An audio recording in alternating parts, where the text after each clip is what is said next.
Mesdames et messieurs, bonsoir. Vous êtes les bienvenus dans ce journal. Tout d'abord, le sommaire.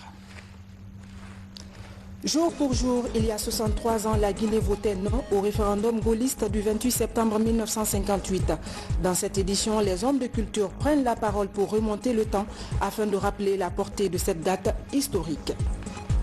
Et puis les réactions ne se sont pas fait attendre depuis la publication hier de la charte de la transition.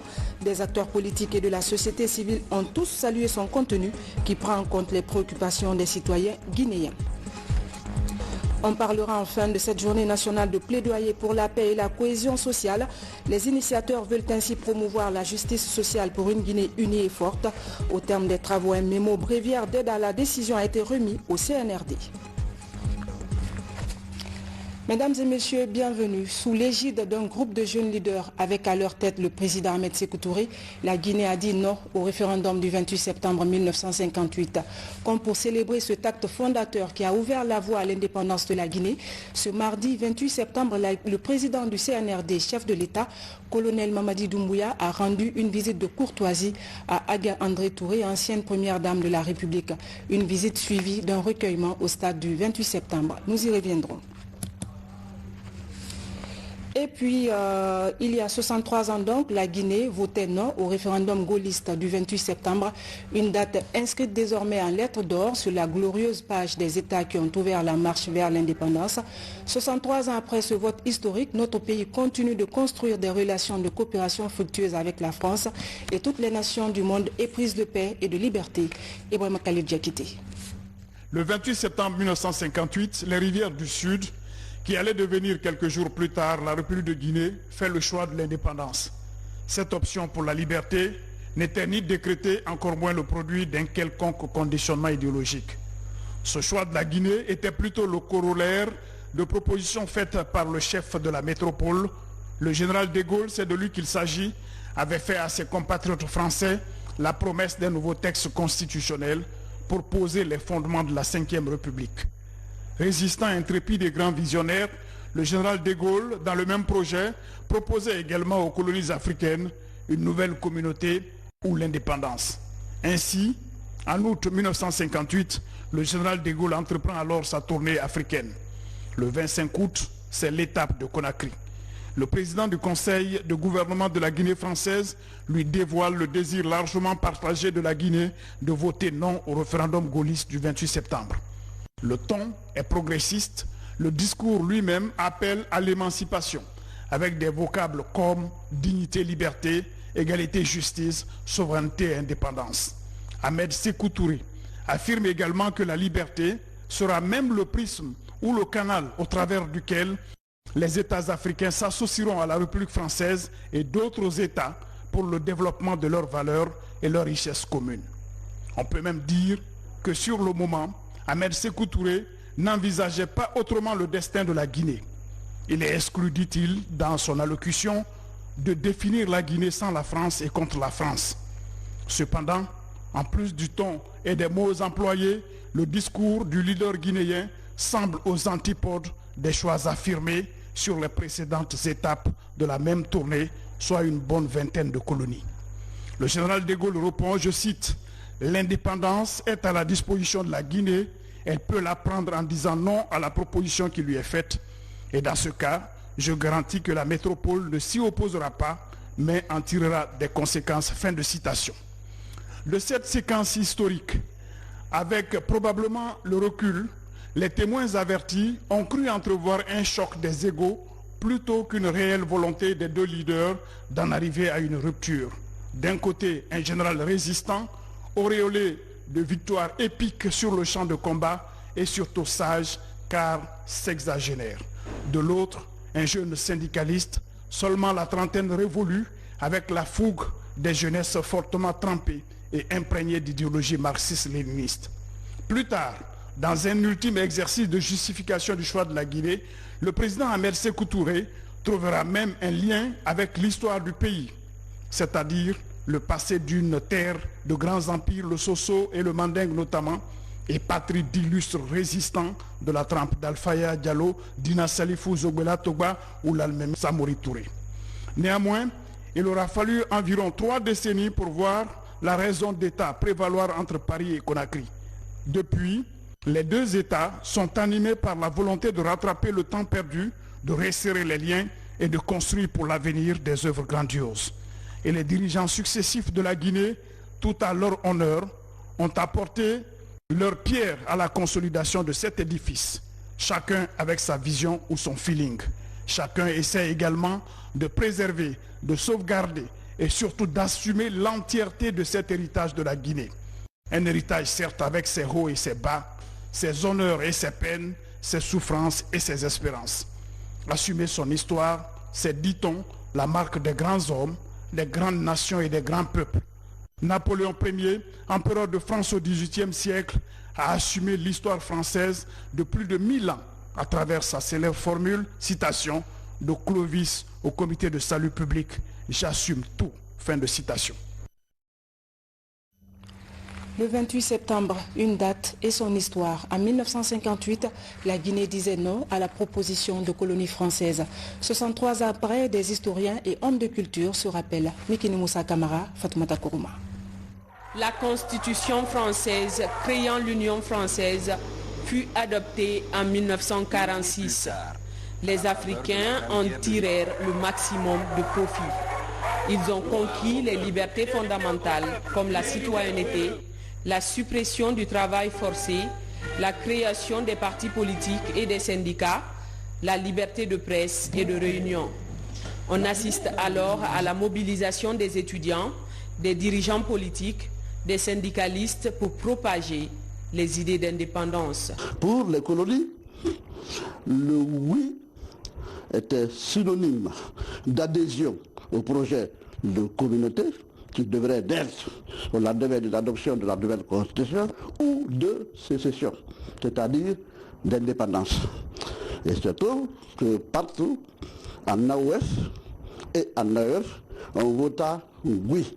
Seule la Guinée opta pour le non, rompant ainsi avec le système colonial auquel elle était assujettie depuis quelques 60 ans. Face à la pression croissante, la France offre à ses colonies une loi cadre. Elle a permis aux territoires dominés de s'orienter vers une semi-autonomie. Les partis politiques africains s'organisèrent pour faire face à la nouvelle situation. En Guinée, le Parti démocratique de Guinée, PDG, dirigé par Ahmed Sékou Touré, exploite à fond le contenu de la loi cadre. La chefferie traditionnelle fut abolie. Le général de Gaulle, au pouvoir en Hexagone, va donc élaborer dans la foulée la Constitution de 1958 qui modifiait les rapports entre l'empire colonial et les territoires dominés. Un référendum fut organisé. La Guinée a voté non à la Constitution le 28 septembre 1958, un acte qui a valu son indépendance pacifique le 2 octobre de la même année. Avec l'arrivée au pouvoir, en lendemain de son élection du président Rodélie Giscard d'Estaing, pour que de nouveaux rapports s'instaurent entre la Guinée, la normalisation qui s'en est suivie a créé une nouvelle ère qui continue de se poursuivre et qui va, je l'espère, se consolider chaque jour un peu plus. Le Parti démocratique de Guinée, PDG, le Bloc africain de Guinée, BAG, et le Parti de regroupement africain, PRA, ont joué un rôle de premier plan dans l'accession du 8e pays africain indépendant à sa souveraineté le 28 septembre 1958. L'initiative a servi de modèle aux autres colonies françaises pour recouvrer leur indépendance à partir de 1960. Sur un autre plan, hier vous avez suivi avec nous les grandes lignes de la charte de la transition. Son contenu suscite des réactions dans la cité, de la classe politique à la société civile. Des acteurs saluent ce acte majeur du CNRD qui tient compte des préoccupations des populations. Alpha Issa Gabar. La charte de la transition est publiée hier soir. Elle va rester en vigueur jusqu'à l'adoption d'une nouvelle constitution. Son contenu définit l'organisation et le fonctionnement de l'État durant la période transitoire. Au niveau de la classe politique, la charte est vivement appréciée. Une lueur d'espoir se dessine. Nous avons suivi avec un grand espoir l'énoncé de la charte de cette période transitoire. Nous avons constaté que tous les grands principes mis de l'avant par la junte à la prise de pouvoir, que la justice soit la boussole, que l'inclusivité soit au rendez-vous, qu'on réconcilie les Guinéens, que la justice soit implémentée véritablement pour que l'impunité finisse, pour qu'on tourne le dos, n'est-ce pas, à la gabegie, au détournement, etc., à la corruption. Tout y est. Et donc ça, c'est un motif d'espoir. Dans la charte, la durée de la transition n'est pas définie. Elle fera l'objet d'une concertation entre le CNRD et les forces vives de la nation. Au dire de certains acteurs de la société civile guinéenne, toutes les préoccupations des citoyens sont prises en compte. Hier, j'ai écouté la lecture d'une charte qui reflète les préoccupations des Guinéens. Le préambule est tellement bien ficelé que chaque Guinéen s'y reconnaissait. Les libertés syndicales, les libertés politiques, les libertés d'entreprise, la liberté de la presse, les droits humains, rien n'a été oublié. C'est vrai qu'on est dans un état d'exception, mais dans cet état d'exception, le CNRD a pensé à tout. Et surtout, ils ont levé tout doute quant à leur volonté de faire une transition neutre. Et sur la durée, ce qui est normal, puisqu'il a dit que la transition sera consensuelle et inclusive et apaisée, je pense que c'est un chronogramme qui va déterminer la date. Ce n'est pas quelque chose qu'on peut décréter. Ce qu'il faut faire remarquer d'abord en premier lieu dans cette charte, c'est que nous avons pu faire aujourd'hui avec courage le choix de l'option traditionnelle. Et la charte définit clairement l'option traditionnelle que nous voulons pour notre pays. Cette question, nous l'avons posée et ça va nous permettre aujourd'hui de discuter de toutes les questions importantes de notre pays. On avait à faire le choix entre deux choses, entre deux options essentiellement. C'était l'option classique des transitions ou l'option des réformes. Mais quand vous regardez l'article 2 de la charte qui indique en quelque sorte les missions de cette transition, vous trouverez clairement dedans que les missions importantes qui sont confiées à cette transition et qui sont déclinées en 9 points principaux prennent en compte la refondation de l'État pour nous permettre d'avoir des institutions fortes, des institutions crédibles, des institutions débarrassées de toute connotation partisane et politicienne. Les appréciations sont presque les mêmes au niveau de toutes les composantes de la vie nationale. Autre grande annonce, c'est bien la baisse du prix du carburant de 11 000. Le prix est fixé désormais à 10 000 francs guinéens. La décision donne ainsi du sourire aux citoyens et usagers de la route. Constat, le tronçon revient à son prix habituel, soit 1 500 francs guinéens. Hors de nos frontières, notre pays était fortement représenté aux travaux de la 76e session ordinaire de l'Assemblée générale des Nations unies. Dans sa déclaration, le représentant permanent de la Guinée auprès de l'ONU a invité la communauté internationale à soutenir les nouvelles autorités guinéennes pour une transition inclusive et apaisée. Les détails avec notre envoyé spécial basé à New York, Fatoumata Samoura. New York, le palais de verre de Manhattan. Les dirigeants du monde se succèdent à la tribune. La 76e session ordinaire de l'Assemblée générale se poursuit.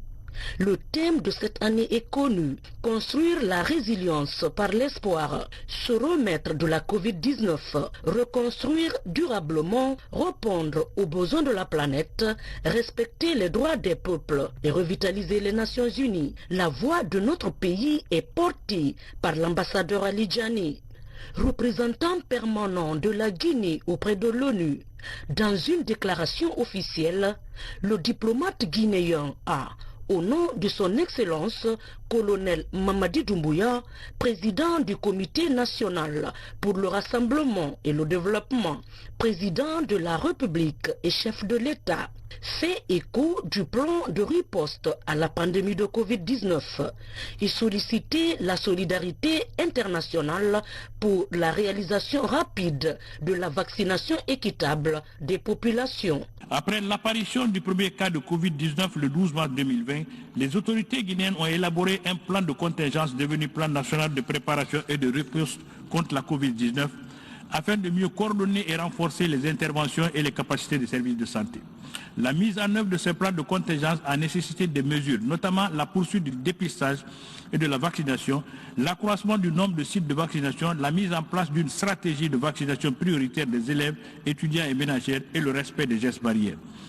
Avec l'appui de ses partenaires bilatéraux et multilatéraux, la République de Guinée, sur fonds propres, s'est efforcée d'améliorer le taux de vaccination. Sur les enjeux mondiaux de paix et sécurité, de revitalisation de l'ONU et du Conseil de sécurité en particulier, du changement climatique, du terrorisme et des inégalités, l'ambassadeur Diané a réitéré la position de la Guinée sur chacune de ces questions qui menacent l'efficacité de la diplomatie multilatérale. Au moment où nous nous apprêtons à réaliser la conférence internationale sur le climat, COP26, prévue à Glasgow en Écosse, mon pays qui assure la présidence du groupe des 77 et la Chine depuis le 18 janvier 2021 est préoccupé par le retard enregistré dans le financement du climat ainsi que le non-respect des engagements pris par les grands pollueurs. En cette qualité de porte-parole de 134 États, notre pays entend pleinement jouer sa partition lors de ce rendez-vous planétaire qui permettra la revue des programmes mondiaux visant à réduire la pollution, à protéger la santé et à promouvoir les plans nationaux de relance économique. Nous profitons de cette tribune pour exprimer notre profonde gratitude à tous les États membres qui ont placé à notre pays leur confiance pour présider cet important groupe dont le rôle est de plus en plus important dans la défense des intérêts des pays en développement.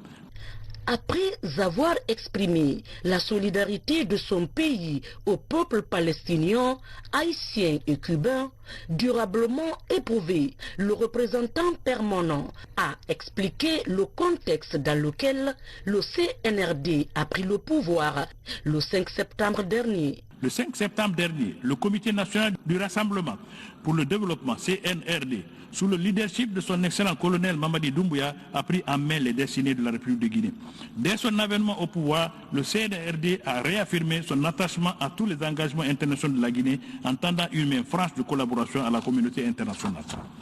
Ainsi, dans le souci ardent de répondre aux légitimes aspirations du peuple de Guinée à la paix et au progrès démocratique, le CNRD a initié depuis le 14 septembre 2021 des concertations nationales devant conduire à une transition inclusive et apaisée pour un retour à l'ordre constitutionnel.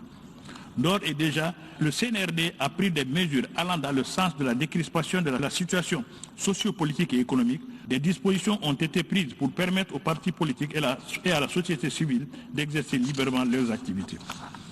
Dans cette entreprise historique de refondation nationale, les nouvelles autorités guinéennes sollicitent l'accompagnement de tous les partenaires en vue de faire de la Guinée un véritable état de droit. Un idéal exprimé solennellement devant les 193 États membres de l'Organisation des Nations Unies. Retour en Guinée pour parler de la lutte contre la rage. La journée mondiale a été célébrée ce mardi. Une campagne de vaccination de masse des chiens a été officiellement lancée. La FAO et l'USAID accompagnent les efforts du ministère de l'élevage. Le point avec Djamou Kaba. Parmi les animaux de compagnie, le chien est bel et bien l'un des meilleurs amis de l'homme.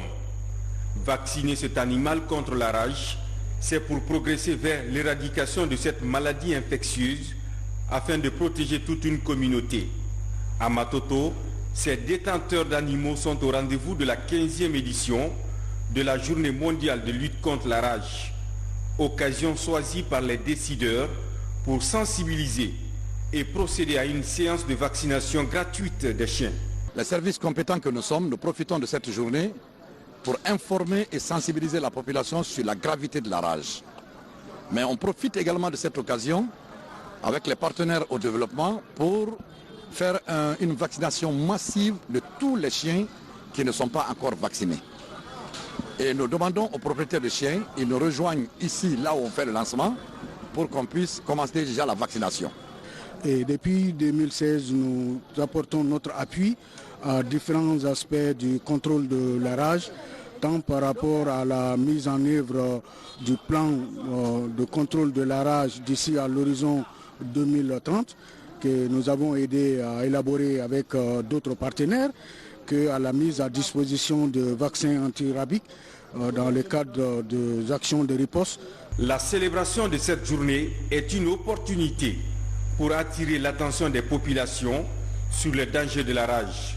Sur le terrain, la campagne va durer un mois et compte toucher tout le pays. Je profite de la même occasion de demander à la population de se mobiliser et d'envoyer les chiens pour les vacciner contre la rage. Nous sommes en train de former des agents du terrain pour qu'ils puissent reconnaître la maladie et l'identifier à temps et informer les ayants droit. Au niveau de chaque district sanitaire, nous avons un centre de traitement des épidémies où le personnel a été formé pour assurer la prise en charge de ces cas. En 2020, plus de 1000 personnes ont été infectées par les morsures de chiens avec 4 décès enregistrés. Ce 28 septembre, comme partout dans le monde, la Guinée a consacré cette journée à la vaccination des animaux de compagnie. Le slogan « Zéro rage d'ici 2030 ». Et puis l'Observatoire des risques professionnels dans les mines et carrières. Il sera bientôt mis en place. Un atelier préparatoire se tient à Conakry. Des délégués de la sécurité sociale de plusieurs institutions prennent part aux travaux. Les précisions avec Maurice Sidibé. En Afrique subsaharienne, 125 000 décès sont enregistrés chaque année suite aux accidents de travail dans les mines et carrières, selon l'Organisation internationale du travail. Pour faire face à cette problématique de sécurité sociale, la mise en place de l'Observatoire des risques professionnels dans les mines et carrières est préconisée. Le choix porté sur la Guinée pour abriter le siège de cet observatoire découle de la volonté des pays membres de l'UARP, interafricaine de la prévention des risques professionnels. C'est donc le lieu de remercier très sincèrement Son Excellence le colonel Mamadi Doumbouya, président de la République, chef de l'État, pour son engagement à soutenir l'administration du travail en général et la Caisse nationale de sécurité sociale en particulier. De nombreuses études récentes ont montré que pour obtenir de réelles avancées dans la prévention des risques professionnels, il est indispensable que les politiques et les mesures de prévention soient accompagnées par un outil d'information et d'aide à la décision. La Caisse nationale de sécurité sociale s'est inscrite dans cette dynamique afin de favoriser le développement d'une culture de prévention et de poser les bases de la prévention durable. Cette rencontre sous-régionale regroupe des délégués venus des institutions de sécurité sociale du Niger, du Sénégal, de la Guinée-Bissau, de la Côte d'Ivoire et du Mali. Il est question de réfléchir sur les systèmes d'information sur les risques professionnels dans les mines et carrières dans l'espace UARP. La tenue de cet atelier préparatoire pour la mise en place de l'Observatoire des risques dans les mines et carrières vient consacrer notre politique de régionalisation des secteurs d'activité accidentogènes dans les différents pays selon leur potentiel. Nous avons très tôt compris la nécessité de la réflexion collective sur la recherche de solutions viables et durables pour optimiser les actions et les moyens des structures chargées de prévenir les risques professionnels et promouvoir la santé et sécurité au travail. La mutualisation des efforts et les moyens pour atteindre cet objectif nous interpellent tous. Pour y parvenir, la mise en place d'un système d'information, d'alerte et de prise de décision est nécessaire. L'harmonisation au niveau de nos États des politiques de prévention des risques professionnels et la mise en place d'une stratégie commune de prévention des risques professionnels à l'échelle africaine ont permis d'aboutir à des résultats satisfaisants.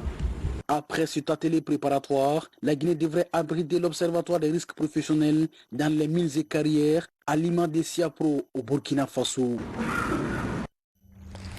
Je vous le disais en début d'édition, sous l'égide d'un groupe de jeunes leaders avec à leur tête le président Ahmed Sékou Touré, la Guinée a dit non au référendum du 28 septembre 1958.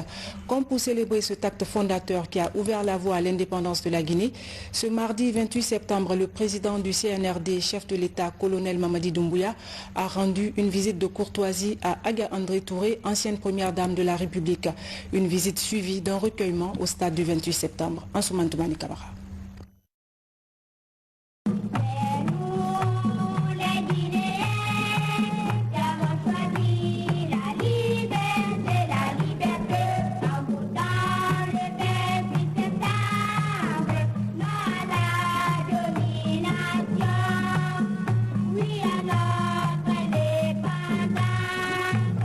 La date historique du 28 septembre, depuis maintenant 12 ans, détient une double signification dans le parcours du vaillant peuple de Guinée. La première signification est heureuse et confère à la Guinée une place de leader dans l'émancipation des peuples colonisés d'Afrique. Face à la proposition de la puissance colonisatrice, les Guinéens, dans leur majorité, ont voté non à la domination coloniale. 63 ans après ce référendum qui ouvre la voie à l'indépendance, le président de la République, président du CNRD et ses compagnons, par devoir de mémoire, rendent visite à la famille du premier président de la Guinée indépendante, Feu Ahmed Sékou Touré. La délégation est introduite auprès de Hadja André Touré par le chef d'état-major général des armées. Je voulais vous remercier de recevoir de vous les sages conseils, les bénédictions, parce que tout ceci-là, on prend leur date de naissance aujourd'hui, donc ce ne sont que des petits sages. Donc j'ai connu beaucoup de choses, j'ai vécu beaucoup de choses, j'ai la première dame de la Guinée. Sur l'objet de leur présence auprès de Hadja André Touré, le président du CNRD, président de la République, respectueux des valeurs de la République, a déclaré: que Dieu nous guide, qu'il nous protège surtout et qu'il nous rassemble et qu'on ait plus la paix dans notre pays, beaucoup plus d'amour, de compréhension surtout et qu'on puisse développer notre pays. Et vraiment merci, je tenais vraiment à venir vous voir aussi parce que vous avez joué un rôle dans l'histoire de ce pays. Je pense que vous êtes une réalité vivante en Guinée où on peut venir vous voir pour des sages conseils. Merci beaucoup. Merci beaucoup. Très ému par cette visite surprise, l'épouse du premier président de la Guinée indépendante, Ahmed Sékou Touré, a remercié le président colonel Mamadi Doumbouya et sa suite et leur a prodigué d'utiles conseils pour la bonne gestion d'une république. Je suis très heureuse de vous recevoir. Et j'ai suivi tout ce qui s'est passé à la télé. Je regarde la télé tous les jours. Et vraiment, je vous remercie beaucoup. Et je fais des prières pour vous, pour nous tous, pour le pays. Que Dieu donne la paix à ce pays-là. Que le pays se développe dans l'harmonie. Que les fils, les enfants de ce pays se donnent la main. En tout cas, nous sommes de cœur avec vous. Sachez cela. Même si vous n'étiez pas venu, mais nous sommes de cœur avec vous et nous faisons toujours des prières. Merci, madame. Merci infiniment de la visite. Merci beaucoup. Les souhaits de nos anciens, ils ont toujours dit ça, que les enfants de ce pays se donnent la main. Sans l'union, on ne peut rien faire. C'est vrai. Parce qu'au moment où on prenait l'indépendance, il y a eu beaucoup de problèmes. Mais les enfants de ce pays-là, on a eu une chance. Le président Sékou Touré communiquait beaucoup. Il faut tout expliquer. Le peuple comprend, hein? Mais si tu ne lui expliques pas, il ne comprend pas. C'est vrai. Mais lui, il expliquait tout au peuple. Ce qui fait qu'il était soutenu par le peuple. Et c'est ce qui nous a sauvés. Autrement, il y a eu multiples complots. Et les Français eux-mêmes, ils expliquent aujourd'hui qu'il a échappé à combien de tentatives d'assassinat. Mais le peuple était derrière lui. C'est par la communication. Il faut tout expliquer. Le peuple, il comprend. Hein? Ce petit peuple qu'on voit là, il comprend tout. Mais il faut leur expliquer. S'ils ne comprennent pas. Il repose tous en paix. Il repose tous en paix. Qui veille sur nous aussi, sur ceux qui sont morts pour ce pays, ils reposent tous en paix. Merci vraiment, c'était un bon soir. Merci beaucoup. Avant cette visite surprise dans la famille de Feu Ahmed Sékou Touré, colonel Mamadi Doumbouya et ses compagnons se sont rendus au stade du 28 septembre pour honorer la mémoire des Guinéens tués le 28 septembre 2009. Pour transmettre ces valeurs de reconnaissance à l'endroit de tous les fils du pays, le président de la République demande à l'équipe féminine de football de se joindre à son équipe pour se recueillir sur la mémoire de ces Guinéens tombés dans ce stade il y a 12 ans. اللهم إنك عفو كريم تهب العفو فاعف عنا اللهم لا تدع لنا ذنبا إلا غفرتهم ولا هما إلا فرجتهم ولا دينا إلا قضيته ولا ضالا إلا هددته برحمتك يا أرحم الراحمين سبحان ربك ورب العزة ما يصفون والسلام على المرسلين والحمد لله رب العالمين. Au nom du président Mamadi Doumbouya, nous avons pensé aujourd'hui à ce jour solennel de commémoration du 28 septembre qui représente à la fois le oui pour l'indépendance et le non pour la colonisation. Également la date historique du 28 septembre, nous avons pensé venir nous recueillir à ce lieu très mythique pour la Guinée qui porte le nom du 28 septembre pour prier à la mémoire de tous les Guinéens que Dieu ait pitié de leur âme, que Dieu protège la Guinée et que Dieu fasse que les Guinéens se donnent la main pour un développement harmonieux de la Guinée. Donc ce sont ces mots de remerciement, de reconnaissance de M. le Président que je tiens à apporter à son nom personnel. Ce recueillement au stade du 28 septembre s'est déroulé en présence de nombreuses familles des victimes venues assister à la cérémonie. Ce journal se poursuit avec cette formation à l'intention des agents de la Société Générale. Ils sont initiés aux premiers gestes de secours, des attitudes à adopter en cas d'urgence sanitaire, notamment l'examen des victimes ou encore la mise en position latérale de sécurité. Komara Moussa. Comment prévenir les secours, protéger une victime en cas d'étouffement, quels gestes effectuer en attendant l'arrivée des secouristes? Plusieurs citoyens ignorent encore ces petits gestes qui peuvent sauver des vies. Et dans cette salle, ce groupe de jeunes est en initiation. L'objectif de cette formation, c'est d'outiller nos collaborateurs Société Générale et des techniques les permettant d'intervenir, de faire les premières interventions en cas d'accident, que ce soit au travail ou durant leur trajet pour venir effectivement au bureau. Dans le milieu du travail, par exemple, le stress est souvent le mal le mieux partagé. Conséquence principale, des détresses respiratoires sont légion. Ici, on partage l'idée de prévenir ces risques plutôt que de les guérir. C'est l'avis de cet expert qui simule des crises d'urgence avec ses stagiaires. Objectif, les initier à utiliser le matériel de secourisme en cas d'immobilisation d'une personne victime de traumatisme ou encore d'incendie d'un bâtiment. Aussi, c'est une formation qui permettra aussi d'utiliser des extincteurs. Connaître d'abord c'est quoi un extincteur, qu'est-ce qu'il faut faire en cas de début de feu pour lesquels les extincteurs sont appropriés, parce qu'on sait que les pompiers c'est pour les cas d'incendie et tout, et par après pouvoir aider les employés à faire des évacuations. Avec 70 au départ, la formation va concerner 300 stagiaires. Un programme ambitieux qui se fixe le défi d'outiller les employés d'entreprise en technique de prise en charge immédiate des cas d'urgence avant leur admission à l'hôpital. Et j'ai vraiment apprécié parce qu'au-delà même au sein de notre entité, c'est-à-dire là où nous travaillons, c'est quelque chose qui peut nous servir dans la vie courante. Aujourd'hui, on a eu à pratiquer, à nous donner des notions que nous, on ignorait complètement.